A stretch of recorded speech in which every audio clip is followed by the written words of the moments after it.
From the land grant University in Urbana-Champaign, Illinois, this is the Closing Market Report. It is the 18th day of December, 2025. I'm Extension's Todd Gleason. Coming up, we'll talk about the commodity markets with Matt Bennett. He's at agmarket.net. We'll hear from the practical farmers of Iowa. I spoke with Mark Peterson at the National Association of Farm Broadcasting Convention that took place in Kansas City last month. And then we'll turn our attention to the weather forecast, too.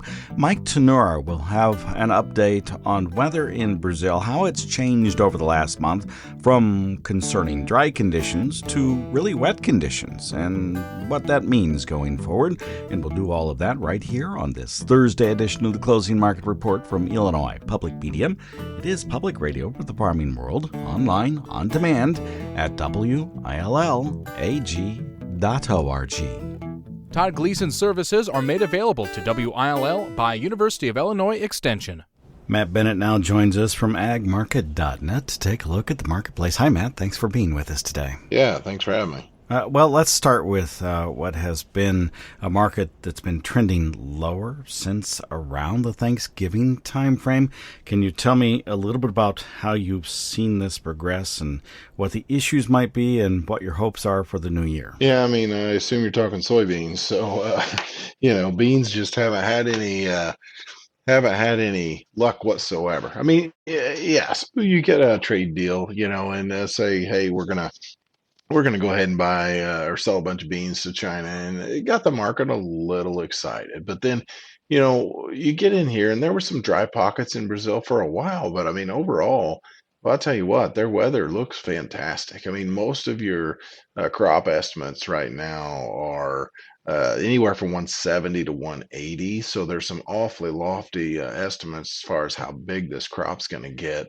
And I'll tell you what, it makes it a really stiff headwind, for this soybean market. And quite frankly, I feel like it's been part of the reason the corn market here lately has struggled somewhat, found some life today, and it did it on its own. And I think that's a really good sign. Yeah, that was an interesting thing. I do want to come back to that. I want to stay with soybeans for just a second.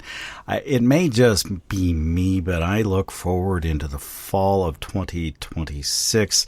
And I'm really concerned that trade negotiations may still be underway and deteriorating. For instance, things didn't go well in the last couple of days as they were related to Taiwan and some arms sales, and that there could be another very small import of soybeans or another fall of early on zero import of soybeans from the United States. Should I be concerned enough to take action in the marketplace in some place? Well, I mean, part of the problem, Todd, is that, a lot of growers are looking at Nova 26 beans at 1070. And that's 60 cents off the high, I mean, there's no doubt that versus some of the sales we made this last year, it doesn't look bad. Okay. But, it all depends on the individual grower and where they're at. So let's just say a grower says, I can't make 1070 work. You're 10 months ahead of harvest. I mean, clearly there's a lot of things that can happen here. So if I was going to step in and do something, it'd certainly be a strategy in which I had a fair amount of flexibility. That way, if something in the world turns in our favor, whether it's weather, in the U.S., maybe that second crop, which they don't plant a lot of beans in the second crop in South America, but maybe it doesn't turn out as good as the first crop. I mean, clearly the first one looks awfully good, but yeah, I don't have a problem with it, Todd. It's just on an individual basis, first of all, and second of all, I'd want to have some flex in that strategy. You wanted to talk about corn just a bit. It had a good day on its own. Why was that the case, do you suppose? Well, ethanol numbers yesterday, as far as how much corn we ground for ethanol, was the highest we've seen in a year. And so, I mean, clearly that was a really good thing to see. Of course, these export sales continue to come in extremely strong. You look at inspections, and inspections are running 65% ahead of a year ago, whereas USDA is forecasting we're going to be up about 12% on exports versus a year ago. So, sales have been fantastic, and most indications would lead you to believe, that the export sales target of the USDA is very well within reach, even if some of these sales are front loaded. So, that leads you to the next thing, of course, is what's the January report going to look like? Now, I know some people are clamoring for a big yield drop. I'm not necessarily in that camp, but I do feel like it's going to be surprising to me if the USDA doesn't drop some. Okay, so You look at their balance sheet, they probably got a pretty good amount of wiggle room whenever you look at that feed and residual usage category. But overall, what you've done, Todd, is you've put yourself in a position where we have to have really good global production of corn. And the reason is because we're drawing down world stocks. U.S. stocks are ample, to say the least, but U.S. demand and world demand's at an all-time record. And so, with you being in that situation, there's no doubt that you're going to have big production. I think if you don't, it could be a pretty interesting corn market. I'm not saying we'll skyrocket, but I think we may have, better opportunities than a year ago. Okay, so you talked a little bit about export. Feed demand is an interesting one, particularly, and not only you, but everybody else has been concerned with the feed and residual number, and we'll know more about that, I guess, out of the grain stocks figure as well. Maybe too high. First quarter usage seem good to you or not? Yeah, I mean, first quarter usage seems pretty good. I mean, the thing is, we got to remember it's feed and residual, as you well know, Todd. And so, as the USDA have some fudge room in there for something that maybe we're not considering, and that's certainly a distinct possibility. And so, at this point, do I think that number's too high? Yes, I feel like it's too high. But at the same time, if you get into this yield, by more than 3 or 4 bushel, I've got to think that you could still maybe get that carryout number a little below 2 billion. So you're absolutely right. First quarter usage is going to be very closely watched. Another thing that we'll have to watch out for, last year, of course, we lost a lot of birds for 3 months due to bird flu. There's been a couple of cases of bird flu that we've heard here and there, but nothing as widespread as a year ago. And we sure have to hope that's the case, that we don't follow along the same lines as last year. Because if we can keep all these birds eaten, there's no doubt that we can probably have a little better feed usage number than what we did last year. And finally, since the Farm Assets Conference is completed, the Illinois Farm Economics Summit's wrapped up yesterday. My winter meeting season really just getting started, but those big things out of the way, I'm turning my attention to something that you and the Ag Market team have coming up. I don't recall what number this is for you, but the Farming for Profit, Not Price Conference is being held January 31 through February 2nd in Nashville, Tennessee. Feels like that might be a nice Christmas gift for somebody. Tell me about. Yeah. Oh yeah, absolutely. Yeah, and here's the thing, Todd. I've told some people if there's Trump bucks coming around, maybe you're looking for a home for some of those too. I don't know, but regardless, we're going to have a pretty stacked lineup. So the first day is going to be more focused on ag lenders, but anyone's able to attend. And so Dr. David Cole will be there. Our buddy Joe Jansen will be there, and he's going to talk about FBFM numbers with from FarmDoc, and then we're actually going to detail, how do we lock in some worst case scenarios to try to avoid getting ourselves in a major trouble again, which would be really the fourth year in a row for a lot of growers if you look at some of the FarmDoc numbers, and then Sunday, Monday, we've got a stacked lineup as well. We've got Eric Norland, the chief economist for the CME Group. He's fantastic. We got Joe Baklovic. We got Shay Folk, Eric Snodgrass. I mean, you name it. Most of the people that are experts in their field, along with Josh Linville on fertilizer. He's going to try to help us figure out how to hedge some fertilizer, but got a little bit of everything for people. And we're just trying to solve problems, and give solutions instead of just talk about what the problems are. You can check out agmarket.net for all the details for the Farming for Profit, Not Price conference. Thank you so much. I appreciate it. We've been, of course, talking with Matt Bennett. He is at agmarket.net in Windsor, Illinois.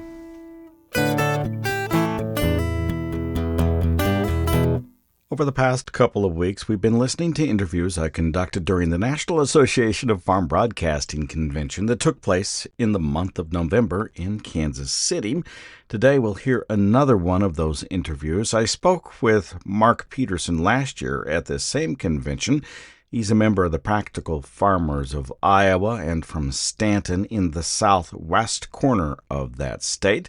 Last year, he had really good yields for his area. I asked him if that was repeated this year. It went once again better than we expected. Corn yields in particular were very good. We're of a mindset that we don't necessarily follow what conventional wisdom is.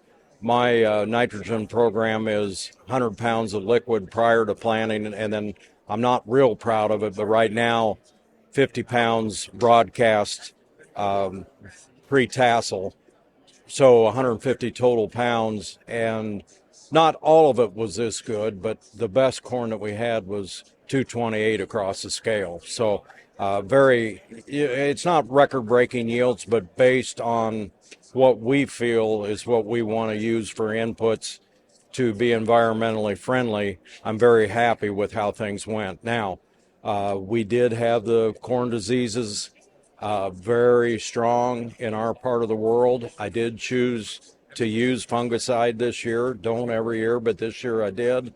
I think it was a good move. It appears in our area, our local area, that 30 to 60 bushel difference is what it was. So in any case, harvest went very well. Once again, dry. We just haven't fought mud for several years. I'll say that, and now I've jinxed myself for next year, but it's been very good. Just on the rust issue, that is something that comes up rarely into our part of the world, probably something that most producers won't have to deal with next year. It doesn't overwinter, so it really needs to be blown in. Storms just happen to be right this year. I do want to talk about this. I'm not proud of it, sort of thing, as it's related to nitrogen, and then turn that into the nutrient loss reduction strategies that most of the states across the Midwest, including Illinois and Iowa, have been working on, trying to better control the nutrients that are leaving properties, particularly farms. How well is Iowa doing, in your opinion, at this time? Well, I was doing better than it was. And I think farmers more and more are realizing that you have two choices. You can do it on your own, or we can wait for more government, quote, help. Personally, I'd just as soon avoid the help. And I think there's a lot of farmers of a similar mindset. Are we where we need to be? No, because there's still water that is not in the shape that we need to have it. We personally, between the lowered use of nitrogen and then I think our pretty much frequent annual use of cover crops, we are managing. We used to do water tests. We were consistently always below the 10 parts per million discharge at our Tarkio River. And it got to the point there's no reason to keep doing this because we're there.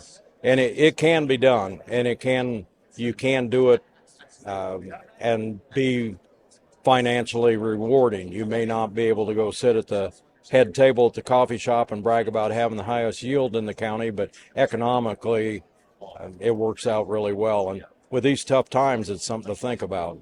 I do want to probe those numbers, the 100 pounds and the 50 pounds of N. Are there any other sources of nitrogen that might be in what you're doing on the farm as well? No, we do not use any manure or anything like that. So that is it. That and then the cover crops, we have in either 7 or 8 years with use, particularly of a multi-species cover crop in a longer time set, letting it grow for months rather than weeks, without getting too deep into it. We have increased our organic matter a full percentage point, and by doing that gives you an extra 20 pounds of nitrogen for release, and also an extra inch of water holding capacity, which is huge in our part of the world. I'm going to keep going just for a bit. DAP, MAP, 28%. Any of those is sort of DAP and MAP, we do put that on in the wintertime. Yes, I was just referring only to nitrogen, but yeah, we've got an agronomist we work with, and we do P&K according to his recommendations. That is done in the wintertime. It is broadcast. There again, I'm not particularly proud of it, but we try and be as environmentally friendly with when we apply as we can. Yeah, so I was trying to get to how much is really there. Yep. Probably right at the MRTN is my guess. Yeah. By the time you add everything up, is that correct? Well, as far as for the nitrogen, I suppose. Anything else this year as you're thinking about what the practical farmers of Iowa can do to talk to other producers how they might be able to get involved with them, whether they're in your state or other places. Well, the way to get involved is, contact Practical Farmers at practicalfarmers.org. We do have our annual conference coming up in early January, the 9th and 10th. That's an awesome place to learn more about not just cover crops, but a variety of subjects. All that information on the conference is available online at practicalfarmers.org. It the whole idea with Practical Farmers, it's a broad tent organization, and our members might be organic, they might be full-on conventional, which is pretty much what I consider myself. But the synergy between everybody, just like when cover crops started to get popular in our part of the world and in the around 2010 or so, if you talk to an organic farmer and say, "Gosh, these new cover crops are really something," they'd kind of look at you and smile, because cover crops obviously have been a part of their program for decades. And what we could learn from them, if we were willing to listen, was phenomenal. Where is the conference to be held? It will be in the convention center in downtown Des Moines, the 9th and 10th of January. Mark, thank you much. Thank you very much. That was Mark Peterson from the Practical Farmers of Iowa, recorded during the National Association of Farm Broadcasting Convention in Kansas City during the month of November. You're listening to the Closing Market Report from Illinois Public Media, online on demand at willag.org. That's WILLAG.org. Our theme music is written, performed, produced, and courtesy of Logan County, Illinois farmer Tim Gleason. Let's take a look at the global growing regions now with Mike Tannura. He's the CEO and president at T-Storm Weather. That's tstorm.net, online out of Naperville, Illinois. Hey, happy holidays to you, Mike. Thanks for being with us today. Hey, happy holidays to you too, Todd. Thanks a lot. Okay, so let's begin in Brazil. Things have changed over the last month. Can you outline where we were a month ago, what we were talking about, and what's different today? Well, it was pretty incredible because at the end of November, we were looking at one of the driest starts, if not the driest start, to a growing season in more than 25 years of record for the northern half to two-thirds of Brazil's soybeans. Ever since then, they've been getting hit by thunderstorm after thunderstorm after thunderstorm. And now, as we sit today, the coverage of dryness is actually among the lowest of the last 7 years in our records. And this just indicates that there's been a lot of rain. So most of these areas now have pretty ideal soil moisture. As we move forward, there's more thunderstorms ahead. There's a cool front that's going to move through over the next couple of days in the central and north, and that will ignite more thunderstorms. And even though those areas start to dry out a little bit after that, you could almost argue it's a good thing because you don't want them to turn too wet, which can be a problem in Brazil, but they're not going to turn too wet. It'll dry out as upper level high pressure develops. As you look to the south, they're going to see some pretty nice thunderstorms early next week. And even though they won't hit everybody, we think that by the time we move into the end of the year, everybody will eventually get hit by thunderstorms down there because another cool front is going to follow that first one. So in the end, we're basically looking at normal rainfall over the next 2 weeks in most of Brazil. And that's pretty ideal considering where we were a few weeks ago and where we are today. And then in Argentina, what do crops look like there? Well, they're a little bit dry, but the key word is a little. This is not a major drought setup at this point in time because there have been thunderstorms from time to time. As we move forward, there's more thunderstorms ahead. We'll see a cool front move through Friday and Saturday and then exit as we move through Saturday and Sunday. And that will produce 2 periods of thunderstorms in the heart of Argentina. And because of that, their soil moisture situation should stay pretty stable. As we get into next week, it doesn't look as wet, but there will be heavy rains in the northern regions as a cool front stalls out up there. And that only accounts for maybe 10 to 20% of their corn, soybeans, and sunflowers. But nonetheless, that region will turn quite a bit wetter.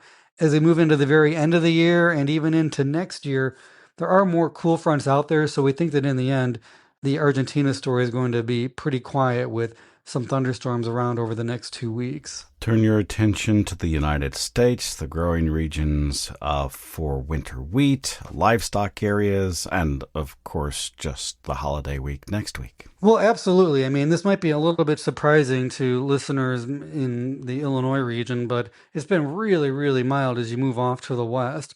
Parts of Kansas and Oklahoma and Texas were in the 60s and 70s, even in the 80s at times within the last week.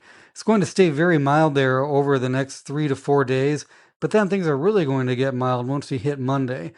From Monday through Friday of next week, it looks like parts of Colorado, Kansas, Oklahoma, Texas, and even Nebraska are going to see high temperatures well into the 60s, 70s, and even 80s. And because of that, it's just going to mark a continuation of what's been an unusually mild setup for the plains. So for winter wheat, that's basically going to keep everything pretty quiet for that crop. It's going to keep livestock out in the plains pretty happy because they have no cold weather to deal with. And it's going to be very dry right into next year. Now, in the big picture, does this really mean anything? Probably not, because we know that springtime weather was what really drives hard red winter wheat yields. But it is an anomalous weather event. I mean, I haven't seen one like this in a while. So it's just going to be way warmer than normal there next week. And it'll turn like that for much of the Corn Belt and the Mid-South, too. Even here in Illinois, we should see highs in the 50s and 60s, maybe even some 70s south next week. So as you know, in December, that's not normal. One final note. Last week you talked to us about some of the growing conditions in the northern part of Africa and the Middle East. Can you update us on where things are this week? Yeah, for sure. If you look at what's been going on in North Africa, I mean, they've had many droughts over the last 5 years. And this year was starting out really dry not too long ago, but there's a couple of systems that are starting to move through from southern Europe, and those are going to continue to bring rains to Algeria, Tunisia, and Morocco. So we think that the wheat dryness story is actually going to have a break finally with an easing of drought over the next couple of weeks. In the Middle East, there's not much rain on the horizon over the next 10 days. And while that might be a concern in other Decembers, you need to remember that they had a lot of rain just a couple week ago or 10 days ago. So moist conditions exist in Iraq and Iran. And it looks like some more rains are ahead 10 to 15 days from now. So basically, the wheat story across Africa and the Middle East is a quiet one this year, and that's a little bit unusual to what we've had in recent years. Hey, thank you much. I appreciate it. You have a great holiday week, and we will talk with you again, not next week or the following week, because those are Christmas Day and New Year's Day, but on, I believe, January the 8th. Thanks much. Yeah, sounds great. We'll talk next year. That, of course, is Mike Tannura. He is at T-Storm Weather. That's tstorm.net online, where he serves as the president and CEO, Mike, a meteorologist and an agricultural economist. You can catch him again in the Closing Market Report if you want to, online on demand at willag.org, willag.org, or just search out the Closing Market Report in your favorite podcast applications. They, of course, include Apple, Spotify, YouTube podcast, as well as the NPR app. Thanks for listening on this Thursday afternoon. I'm University of Illinois Extension's Todd Gleason.